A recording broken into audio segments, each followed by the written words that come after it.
The emergency beacon cut through space like a scream in the darkness. On the outer edge of the Velthara system, the ancient transmitter had not been used in over 3,000 years. No one among the gentle, six-limbed Velthara had ever imagined they would need it. Elder Velnar's translucent hands shook as he activated the final sequence. Behind him, the sounds of destruction grew louder. The crystalline towers of the capital city were falling one by one. Smoke filled the air, an acrid smell that burned his sensitive lungs. The Velthara had no word for war in their language. They were learning it now. "Please," Velnar whispered into the transmitter. "Anyone who can hear this message. We are the Velthara of planet Lithera. We are a peaceful people. We have no weapons, no soldiers, no way to defend ourselves. The Krathul have come. They are destroying everything. They are killing us. Please, if there is anyone out there who can help us, we are begging you.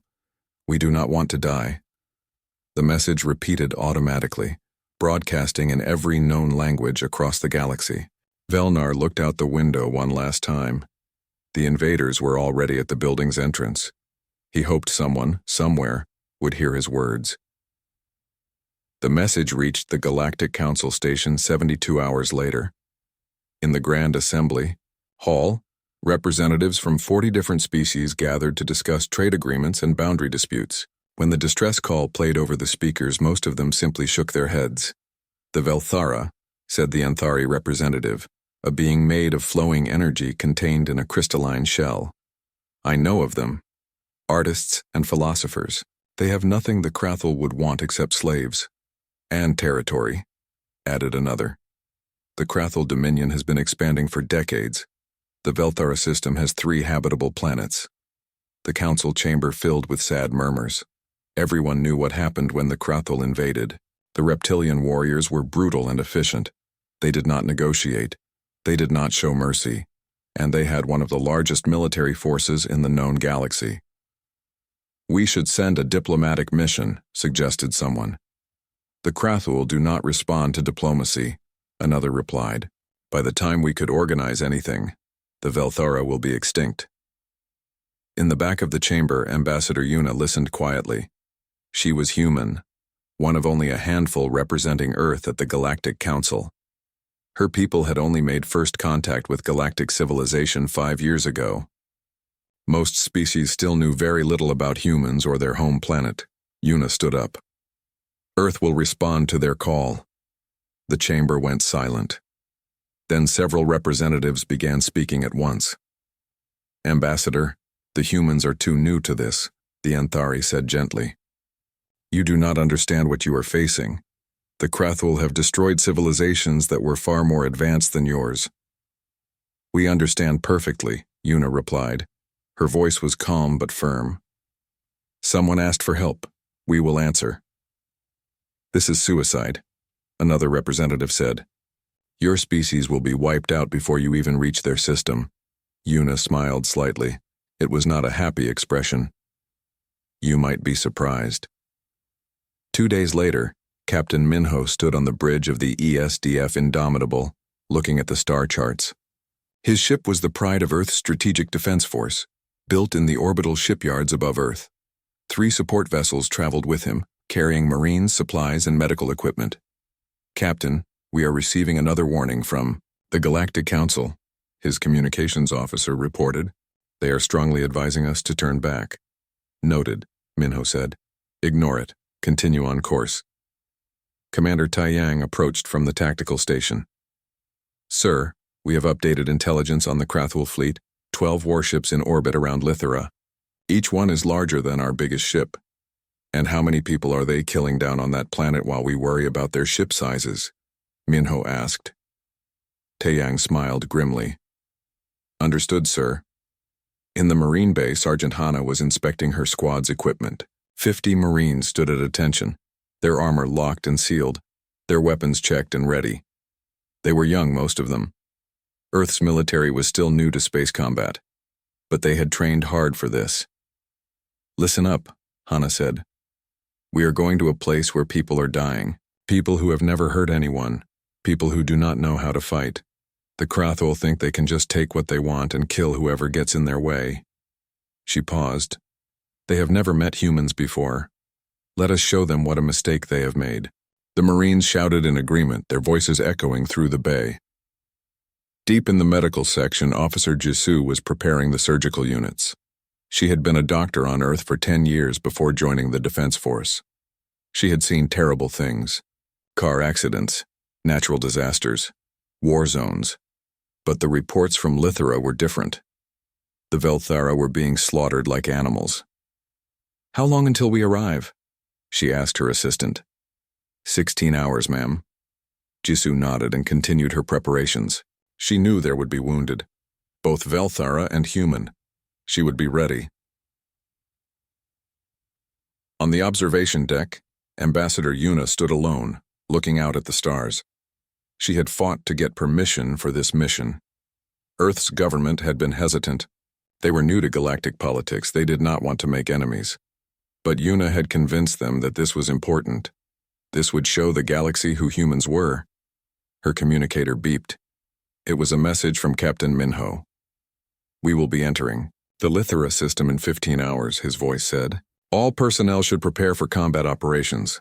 Ambassador, you should stay in the secured sections when we arrive." Yuna smiled. Minho knew she would not listen to that advice. She had been a combat medic before becoming a diplomat. She knew how to handle herself in dangerous situations. The Indomitable and its escort ships traveled through space at speeds that would have amazed humans just a century ago. The crew was quiet, focused. They knew what was ahead of them. They knew the odds were bad. But they were going anyway, because that was what humans did. When someone called for help, you answered. It did not matter if they were strangers. It did not matter if it was dangerous. You answered the call. On Lithera, in a hidden cave system, Elder Velnar huddled with several thousand other Velthara survivors. They had been running for days. The Krathul had taken the cities. Now they were hunting through the countryside, finding every hiding place, every refuge. "No one is coming," someone whispered in the darkness. "We sent the message." But no one answered. Velnar wanted to disagree, but he could not find the words. Perhaps they were right.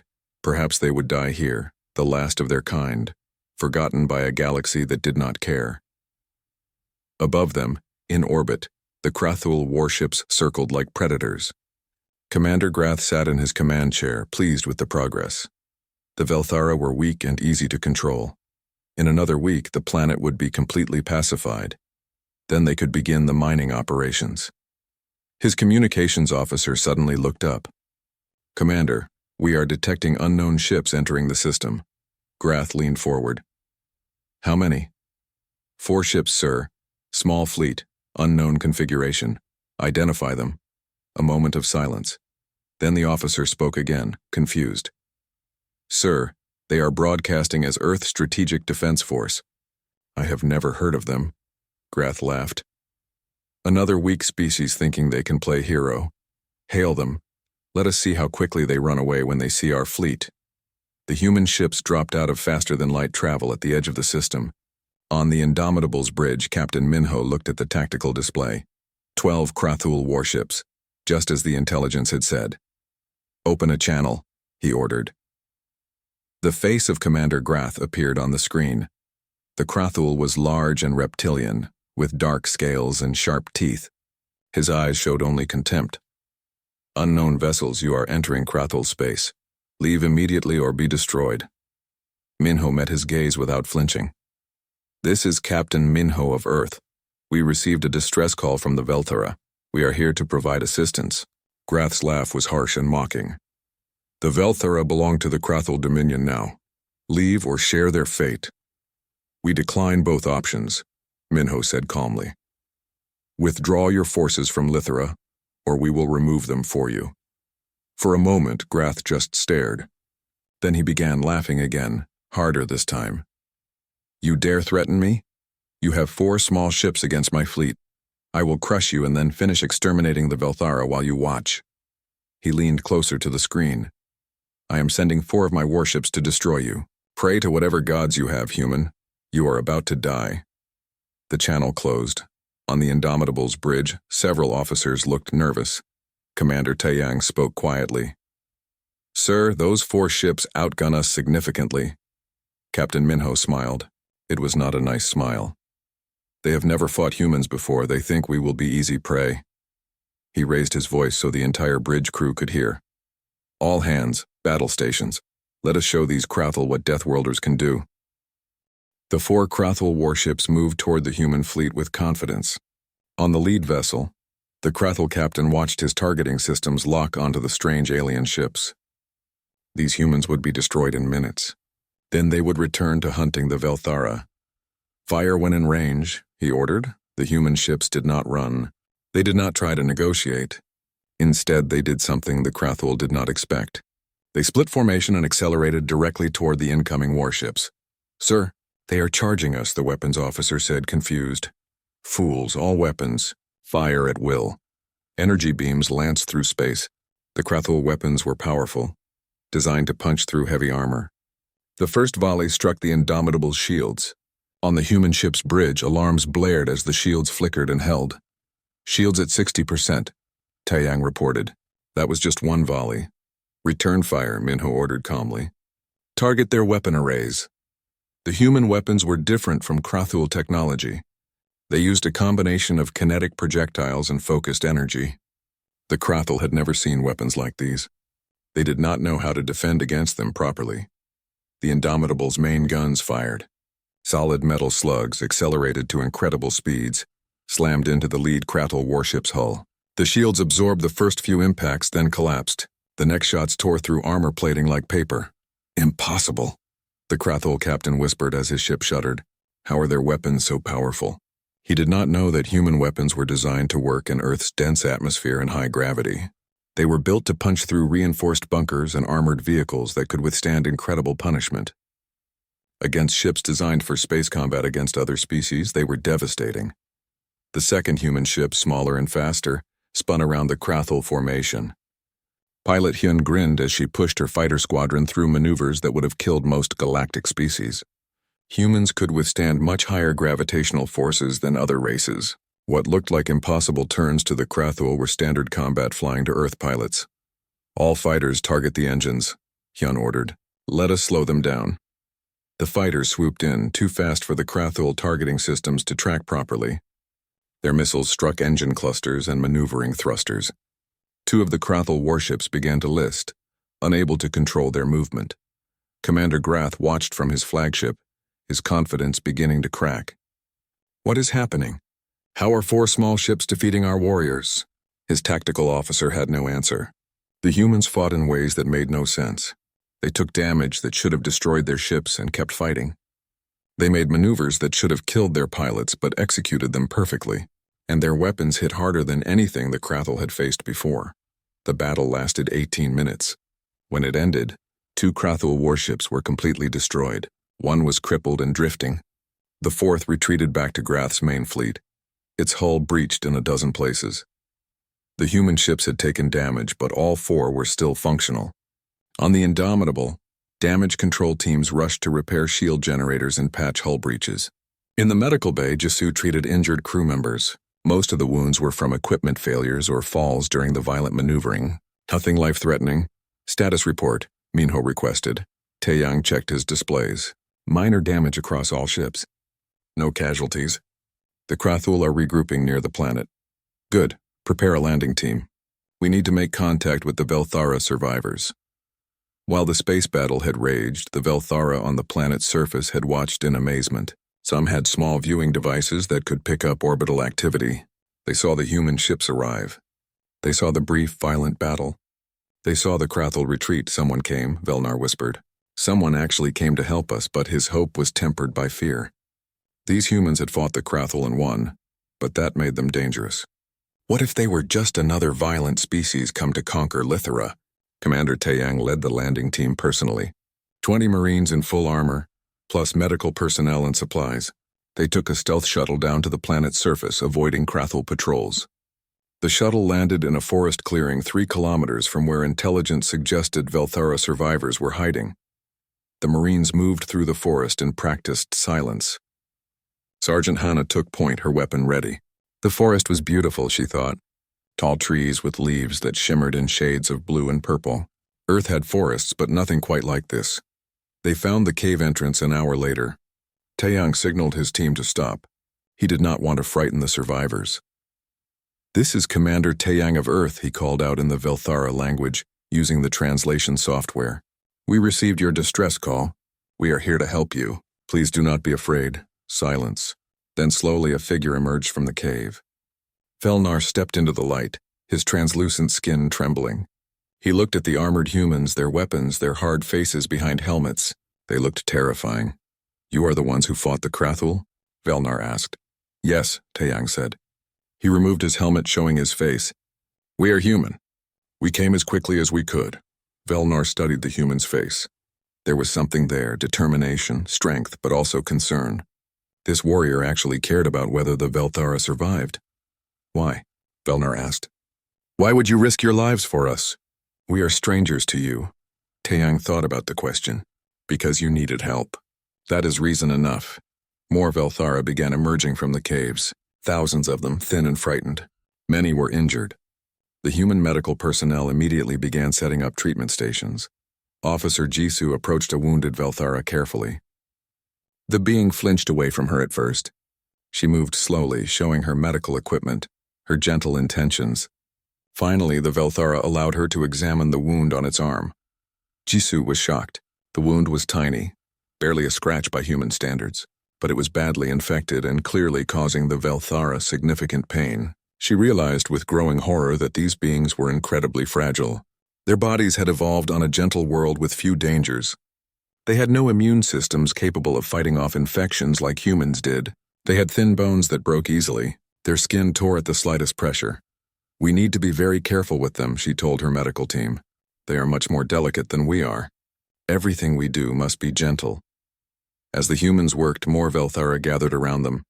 Children, if you could call them that, watched the strange aliens with wide eyes. Elders spoke quietly among themselves, amazed that anyone had come. Lieutenant Doyen, part of the reconnaissance team, was scanning the surrounding area when he picked up Krathul movement. A patrol heading toward their location. "Commander, we have incoming," he reported quietly. "Krathul patrol. 20 soldiers. They will be here in 10 minutes, Taeyang nodded. "Hana, take your squad. I want them stopped before they get within a kilometer of this position. No survivors. We cannot let them report our location." Hana grinned. "Understood, sir." She moved out with her Marines, disappearing into the forest like ghosts. The Krathul patrol moved through the trees confidently, their weapons ready. They were hunting for Velthara, expecting to find weak prey hiding in fear. Instead, they found humans. The ambush was quick and brutal. The Marines struck from multiple directions at once. The Krathul never knew what hit them. In less than 2 minutes, the entire patrol was eliminated. Hana's squad did not lose a single soldier. When they returned to the cave, some of the Velthara had witnessed the fight from a distance. They looked at the humans with new eyes. These beings were warriors. Real warriors. They moved through combat like it was natural to them. Velnar approached Ambassador Yuna, who had come down with the second wave of personnel. "I must ask you something," he said. "Your people, they fight so well. They are so strong. Does your world have many wars?" Yuna looked at him sadly. "Yes, Earth has known war for all of its history. We have fought each other for thousands of years. We have had to survive in a world that is harsh and dangerous. Our planet has killed more humans than any enemy ever has. Your world kills you?" Velnar could not understand. "Earth has extreme weather," Yuna explained. "Storms that can destroy entire cities. Earthquakes that split the ground. Volcanoes that bury whole regions in ash. Diseases that spread and kill millions. Predators that hunt us. Earth is what the galaxy calls a death world. Most species could not survive there for a single day." Velnar looked around at the humans working to help his people. "But you survived. You learned to be strong." "We had no choice," Yuna said. "Humans are persistence hunters. When we hunt, we do not give up. We track our prey for hours, for days if necessary. We can run for longer than almost any other animal on our planet. We can survive injuries that would kill other creatures. We learned to work together because alone we would die. Earth made us hard, but it also made us understand what it means to struggle, to suffer, to need help." She looked directly at Velnar. "That is why we came, because we know what it is like to face extinction, and we decided long ago that when we could help others, we would." Back in orbit, Commander Grath was furious. He had lost ships to these humans. His ground patrol had been eliminated. The human ships worked around the clock for 3 days straight. Shuttles flew constantly between the surface and the orbital vessels, carrying Velthara survivors. The ships were getting crowded. Bunks held 3 people instead of 1. Cargo bays were converted into temporary living spaces. Every available room was filled with frightened refugees. Medical Officer Jisoo barely slept. The Velthara needed constant medical attention. Simple infections that a human immune system would fight off easily were life-threatening to them. She worked until her hands shook from exhaustion, then drank coffee and kept working. "How many more?" she asked her assistant during a brief break. "We have 12,000 Velthara on our ships now. Intelligence suggests there might be another 8,000 scattered across the planet." Jisoo closed her eyes. 20,000 survivors. The Velthara population had been nearly 5 million before the Krathul came. An entire civilization reduced to a handful of refugees. On the surface, Commander Taiyang's Marines were conducting raids across the planet. They hit Krathul supply depots. They destroyed communication arrays. They ambushed patrols. Every attack was quick and violent. Then the humans disappeared into the terrain before the Krathul could respond. Sergeant Hana led her squad through the ruins of what had once been a Velthara city. The buildings were beautiful even in destruction, made of crystalline materials that caught the light. Now they were broken and burned. "Contact ahead," one of her Marines reported. "Krathul slave camp. Looks like they have Velthara prisoners working." Hana looked through her scope. About 50 Krathul guards, maybe 5,000 Velthara slaves. The Krathul were using them to clear rubble and salvage materials. "We are taking that camp," Hana decided. "Call for shuttle support. We will need transport for 5,000 people."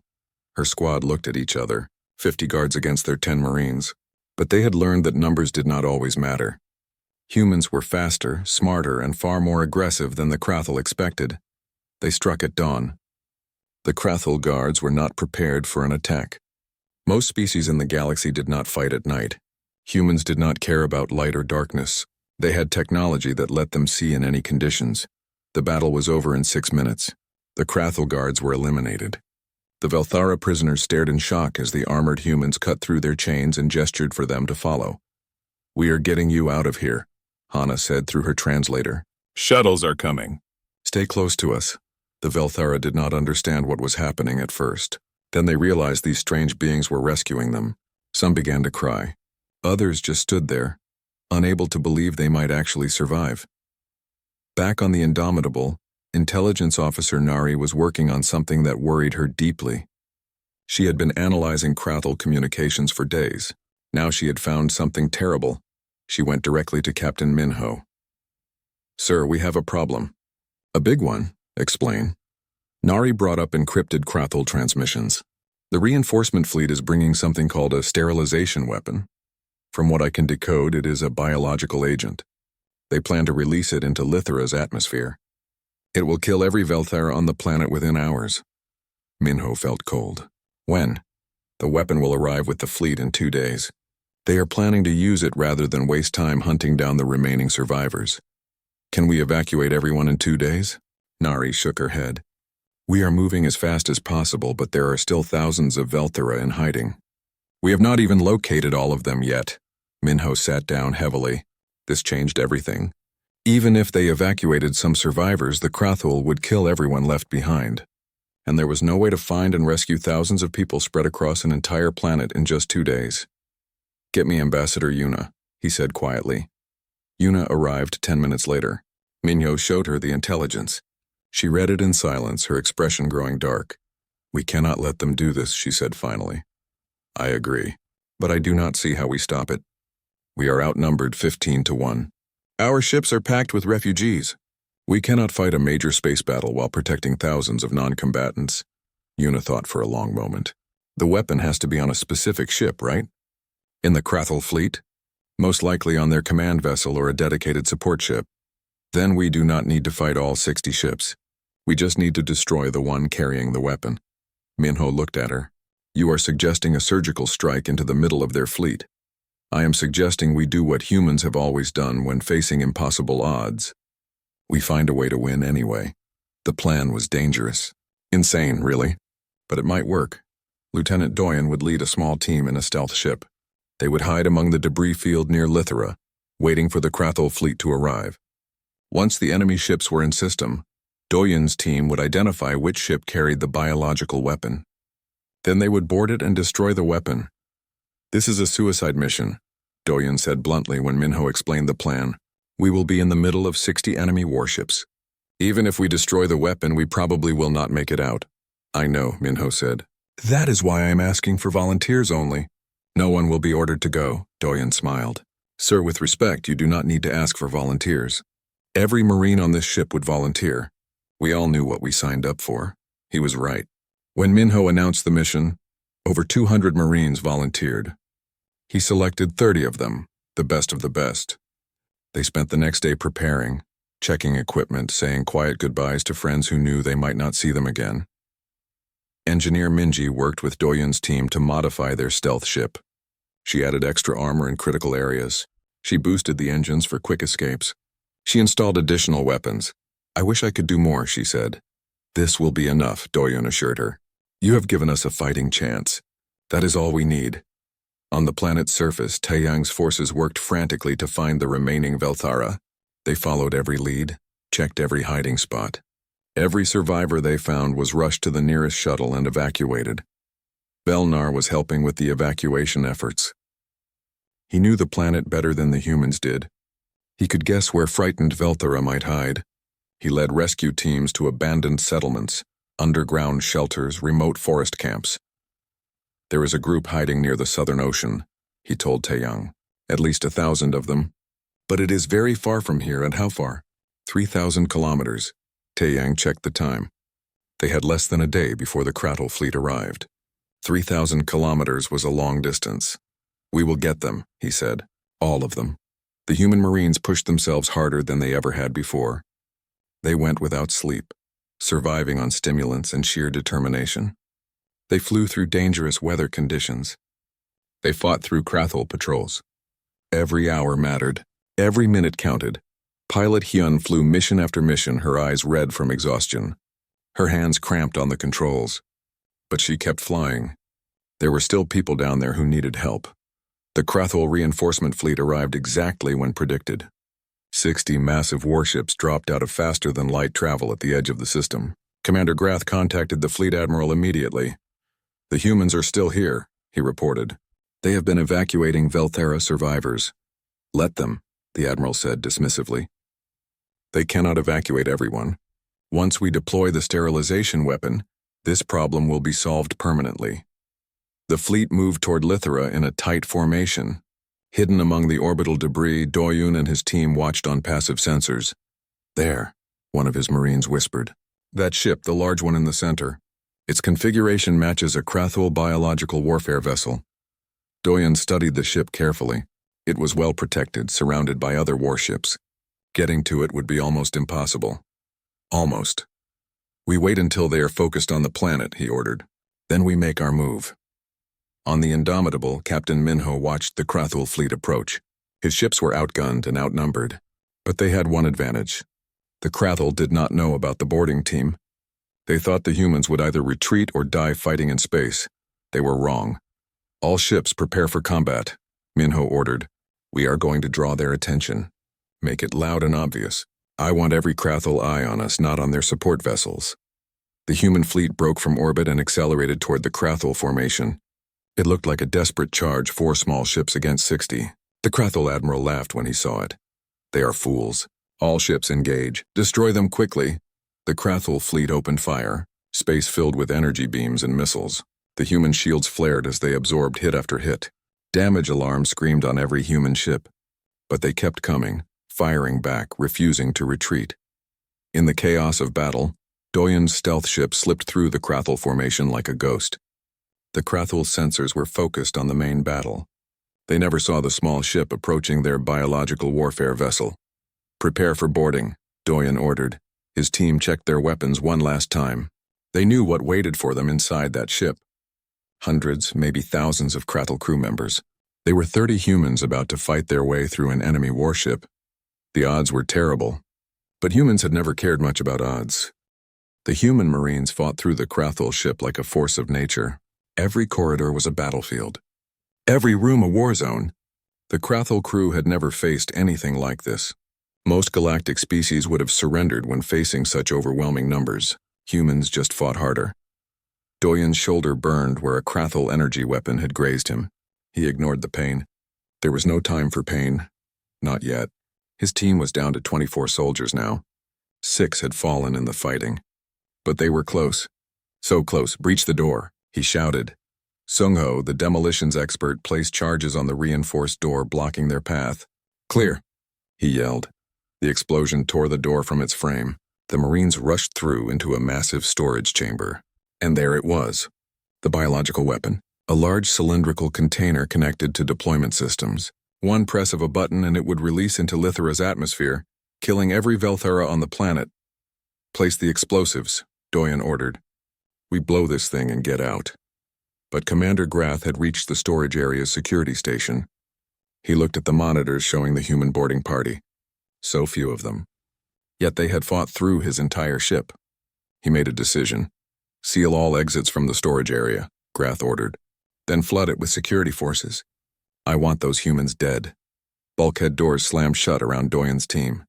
They heard the locks engaging with heavy metallic thuds. On his tactical display, Doyen saw red markers appearing. Krathel soldiers. Hundreds of them converging on this location. We are trapped, one of his Marines said. Doyen looked at his team. They looked back at him. None of them showed fear. They had known this was likely a one-way mission. Then we finish the job before they get here, Doyen said calmly. Sung-ho, how long to place all the charges? 3 minutes. You have 2. Everyone else, defensive positions. We hold this room until those charges are set. The Krathel security forces hit them like a wave. They poured through side entrances, firing as they came. The humans formed a tight defensive circle around Sung-ho as he worked on the weapon. They fired with brutal accuracy, every shot counting. Empty magazines were replaced in seconds. Wounded Marines kept fighting. Above them in space, the battle was just as desperate. The Indomitable shook as another volley struck its shields. Hull breaches on decks 7 and 9. Engine power at 60%. But Captain Minho kept his ship in the fight. Focus fire on their command ship, he ordered. Make them think we are trying to take out their leadership. The human fleet coordinated their attacks perfectly. They moved like dancers, each ship supporting the others. They were taking terrible damage, but they were surviving, just barely. Pilot Hyun's fighter squadron engaged the Krathel fighters. She pulled maneuvers that pushed her to the edge of consciousness, the G-forces crushing her into her seat. A human pilot could survive forces that would kill most other species. She used that advantage mercilessly. 2 on my tail, she called out. I got them, another pilot responded. He swooped in, guns blazing. The Krathel fighters exploded. Back on the Krathel weapons ship, Sung-ho finished placing the last charge. Charges set! 60 seconds to detonation. Fall back! Doyen ordered. But there was nowhere to fall back to. The doors were sealed. The Krathel were everywhere. His Marines had formed a final defensive line, but they were being overwhelmed by sheer numbers. Doyen made a choice. Everyone download your armor computers to the team leader, he said quietly. He sent a message on a secure channel back to the Indomitable. Mission complete. Weapon will be destroyed. It has been an honor. Then he led his team in one final charge. They pushed forward into the Krathel forces, not trying to defend anymore. Just trying to take as many enemy soldiers with them as possible. Trying to buy those final seconds until the charges detonated. The explosion tore through the Krathel weapons ship like a thunderclap. The biological weapon and its deployment systems were completely destroyed. Secondary explosions rippled through the vessel as stored chemicals and fuel ignited. The ship began to break apart. Commander Grath felt the explosions through the deck plates. He knew what it meant. The weapon was gone. The humans had succeeded.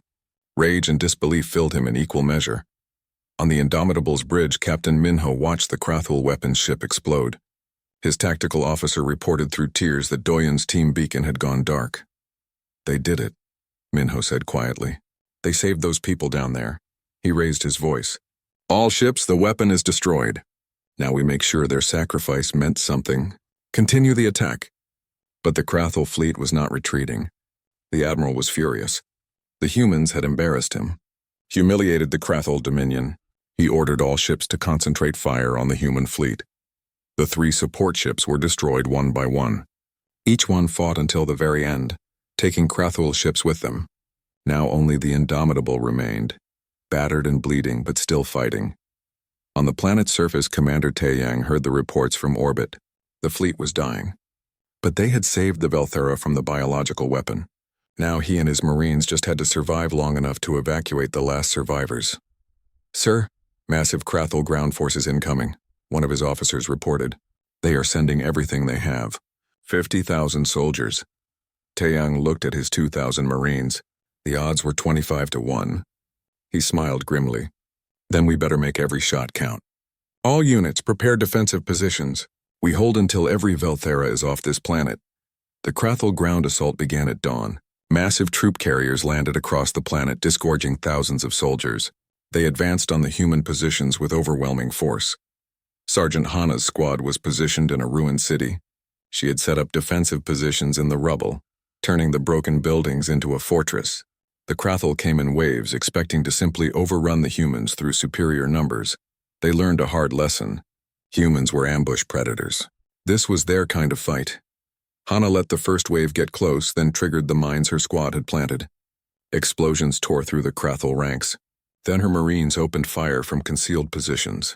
The Krathul could not see their targets. They fired blindly into the ruins. "Move to secondary positions," Hana ordered. Her squad fell back through prepared routes, leading the Krathul deeper into the kill zone. Engineer Minji had rigged entire buildings to collapse on command. As Krathul forces pushed into the city, she brought those buildings down on top of them. Tons of rubble crushed hundreds of enemy soldiers. The Krathul could not understand how they were losing. They had overwhelming numbers. They had superior firepower, but the humans were fighting on their terms, using tactics the Krathul had never encountered. Medical Officer Jisoo worked in a field hospital set up in a cave system. Wounded Marines were brought in constantly. She performed surgery with explosions echoing from above. Some injuries were terrible: burns, shrapnel wounds, broken bones. But humans were tough. They survived damage that would kill other species. She patched them up, gave them pain medication, and sent them back to fight. "We are running low on supplies," her assistant warned. "Then we make do with what we have," Jisoo said. "These soldiers are not dying on my watch." Commander Grath personally led the ground assault. He was done underestimating these humans. He brought his best warriors, his heaviest weapons. He was going to crush them through sheer force. But as he watched another assault fail, as he saw his soldiers fall to human traps and ambushes, he began to understand something. These humans were not fighting like soldiers. They were fighting like predators defending their territory. No, not their territory.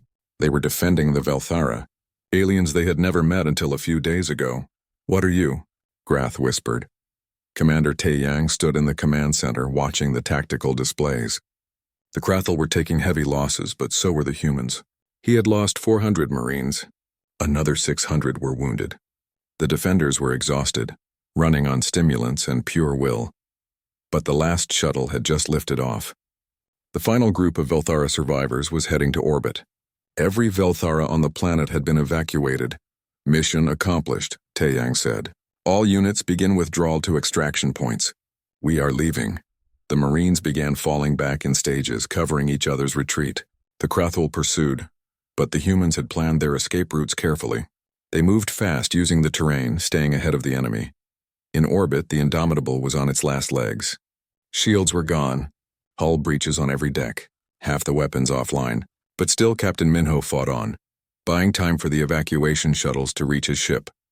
"Sir, all shuttles are aboard," the tactical officer reported.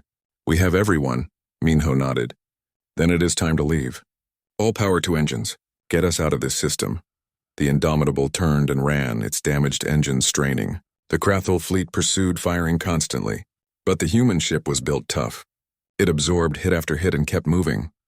"We are taking too much damage," Taeyang said. He had made it to the ship with his Marines. "We will not make it to the jump point." Then something unexpected happened. On the long-range sensors, new ships appeared. Dozens of them.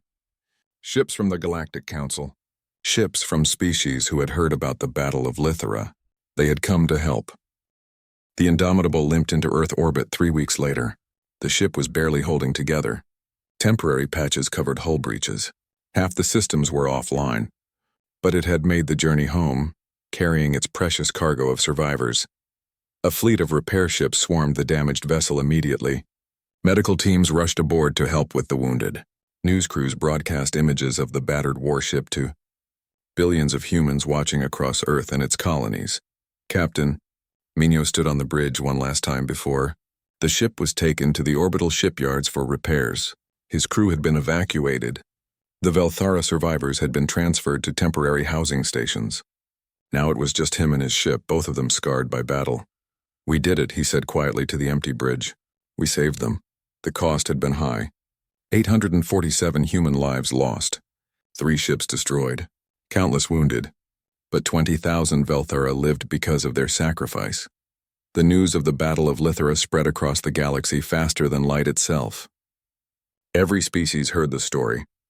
How Earth, a planet barely known to most galactic civilizations, had responded to a distress call. How humans had fought against impossible odds. How they had stood between a peaceful species and extinction. The Galactic Council called an emergency session. Ambassador Yuna stood before the assembled representatives, her arm still in a sling from injuries sustained during the battle. She had fought alongside the Marines when the ship was boarded. The delegates looked at her with new respect. "We are here to discuss Earth's actions in the Lithera system," the council leader said. "Ambassador Yuna, your species acted without council approval. You engaged in military action against the Krathul Dominion. Some members feel this was inappropriate." Yuna looked around the chamber. "Inappropriate? We received a distress call. People were dying. Should we have done nothing? Should we have waited for committees to debate while a civilization was exterminated? The Krathul are powerful," one representative said. "You have made them your enemy." "The Krathul made themselves our enemy when they started killing innocent people," Yuna replied. "Earth will not stand by and watch genocide happen. Not when we can do something about it." The Anthari representative stood. "The humans showed us something we had forgotten. That strength without compassion is cruelty, but compassion without strength is useless. They have both. I propose that Earth be given full membership in the Galactic Council, with all rights and responsibilities." The vote was not unanimous. Some species feared humanity's military capabilities. Others worried about Earth's aggressive nature. But the majority voted yes. Earth became the newest member of the Galactic Council. On Lithera, the rebuilding had begun. The planet was scarred by war, but it was healing. Velthara survivors were returning from the orbital stations, ready to rebuild their civilization. Commander Taiyang had chosen to stay. He stood in what would become the new capital city, watching construction crews work. Humans and Velthara working together, raising new buildings where the old ones had fallen. Velnar approached him. The Velthara elder had been elected to lead his people in this new era. "You did not have to stay," Velnar said. "You could have returned to Earth, been honored as a hero." Taiyang shook his head. "My job is not finished. You need help rebuilding. More than that, you need protection. The Krathul might come back. So you will teach us to fight?" "I will teach you to defend yourselves," Taiyang corrected. "There is a difference. Fighting is about conquest. Defense is about survival. We will train a Velthara defense force, not to attack others, but to make sure no one can do this to you again." Velnar looked at the construction work. "We were so naive. We thought the galaxy was safe. That being peaceful was enough. Peace is precious," Taiyang said, "but it must be protected. Sometimes the only way to preserve peace is to be strong enough that others will not dare to take it from you." In Earth's capital, Medical Officer Jisoo was honored along with the other survivors. She received medals and recognition, but when she looked in the mirror, all she saw was the faces of the people she could not save, the Marines who died before she could reach them, the Velthara whose injuries were too severe even for her skills. She requested assignment to the new trauma center being built on Lithera. She would return to the planet, continue her work there. She had saved lives in the battle. Now she would save lives in the peace. Sergeant Hanna struggled with the return to normal life. She had nightmares about the battle. In her dreams, she was still fighting in the ruins of that Velthara city, hearing the sounds of combat, smelling the smoke. She woke up reaching for weapons that were not there. The military offered her counseling. Other veterans reached out, sharing their own experiences. Slowly, she began to process what she had been through, what she had done, the lives she had taken to save others. Does it get easier? She asked an older veteran. No, he replied honestly, but you learn to carry it. And you remember why you did it. That helps. Pilot Hyun was promoted and given command of her own squadron. She trained new pilots, teaching them the maneuvers that had kept her alive during the battle. She was harder on them than her instructors had been on her. You think I am too tough on you? She asked her students. Good. Because someday your skills might be the difference between people living or dying. I will not send you into combat unprepared. Lieutenant Doyen's name was added to the memorial wall at Earth's military headquarters, along with the names of the 30 Marines who had died with him aboard the Krathel weapons ship. Their sacrifice had saved thousands of lives. At the memorial ceremony, Captain Minho spoke to the gathered crowd. These soldiers knew the odds. They knew they probably would not survive. But they went anyway, because that is what humans do. When others need help, we answer the call, no matter the cost.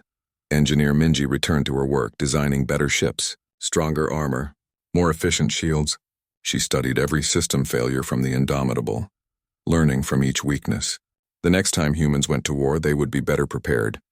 Intelligence Officer Nari continued monitoring Krathel communications. She learned that the Dominion was in chaos. Their defeat at Lithera had shaken their confidence. Other species they had conquered were starting to rebel, inspired by the human victory. The galaxy is changing, she reported to her superiors. The balance of power is shifting. The Krathel Dominion did try to retaliate, sending a small strike force to attack an Earth colony. But this time they were met by a prepared defense. The human fleet, reinforced and upgraded after the lessons of Lithera, drove them off easily. The Krathel retreated and did not try again. Commander Grath was demoted after his failures at Lithera. He spent his days remembering the humans who had defeated him, the way they fought, the way they never gave up. He had learned to fear them, and he was not alone. Across the Krathel military, stories of the Deathworlders spread. The humans became legendary. 6 months after the battle, the first Velthara ambassador arrived at Earth. His name was Telvan, and he was young for such an important position. But he had survived the invasion. He had seen what humans did for his people. He stood on Earth's surface for the first time and immediately felt wrong. The gravity was crushing. The air felt thick and hard to breathe. The sun was too bright. This planet was harsh beyond anything he had imagined. How do you live here? He asked Ambassador Yuna. She smiled. We are used to it. Earth is our home. It made us strong because it had to. Weak things do not survive here. Telvin looked at the humans walking past, moving easily in gravity that made him struggle to stand. Children running and playing in conditions that exhausted him just standing still. I understand now, he said. This world created you. It forged you in hardship. That is why you are the way you are. Earth gave us many things, Yuna agreed. Strength, endurance, the ability to survive almost anything. But it also gave us something else. It taught us to work together. Because alone in a place like this you die. Together you survive. The Galactic Council continued to debate humanity's role in galactic affairs. Some wanted humans to become peacekeepers, using their military strength to protect weaker species. Others worried that giving humans too much power was dangerous. A compromise was reached. Earth would form the first expeditionary fleet. Its mission would be to respond to distress calls across the galaxy, to provide aid and protection to species who needed it. Captain Minho, now Admiral Minho, was given command. You will have 6 ships under your command, the Earth government told him. More than just warships. Medical vessels, supply ships, engineering support. You will be ready to help in any way necessary. Minho accepted the position. He handpicked his crew from the survivors of Lithera. People who understood what they were fighting for. People who knew the cost and were willing to pay it. The fleet's first mission came 3 months later. A mining colony under attack by pirates. The expeditionary fleet arrived, drove off the attackers, and provided medical aid to the wounded colonists. News of their success spread. More distress calls came in. A research station damaged by an asteroid strike. A passenger ship stranded in deep space. A colony suffering from disease outbreak. Each time the human fleet responded. Each time they saved lives.